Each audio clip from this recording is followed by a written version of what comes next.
السلام علیکم ورحمۃ اللہ وبرکاتہ۔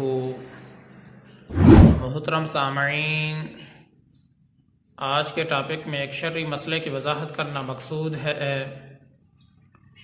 وہ شرعی مسئلہ یہ ہے، روزے کی حالت میں اگر کسی نے مشت زنی کی ہے تو اس کا روزہ فاسد ہوگا یا نہیں، اس بارے شرعی حکم کیا ہے؟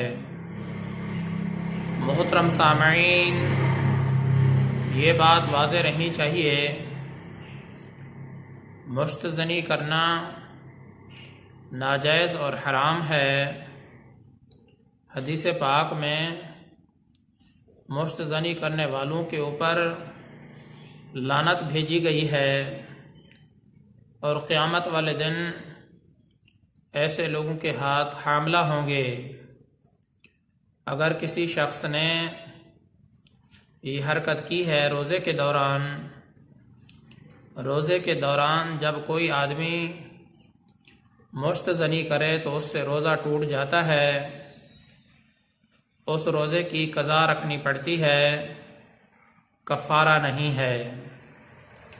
مشت زنی کے اور نام بھی ہیں، استمناء بالید بھی اسی مشت زنی کو کہا جاتا ہے، ہینڈ پریکٹس بھی کہتے ہیں، جلک وغیرہ بھی کہتے ہیں۔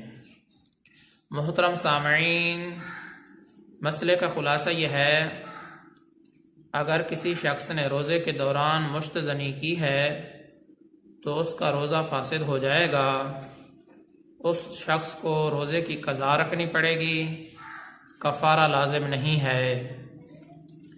مشت زنی کرنا ناجائز اور حرام ہے۔ حدیث پاک میں مشت زنی کرنے والوں کے اوپر لعنت بھیجی گئی ہے، اور قیامت والے دن ایسے لوگوں کے ہاتھ حاملہ ہوں گے۔ محترم سامعین، اللہ تبارک و تعالی سے دعا ہے کہ اللہ تعالی مجھے بھی اور تمام مسلمانوں کو صحیح معنی میں ہدایت عطا فرمائے۔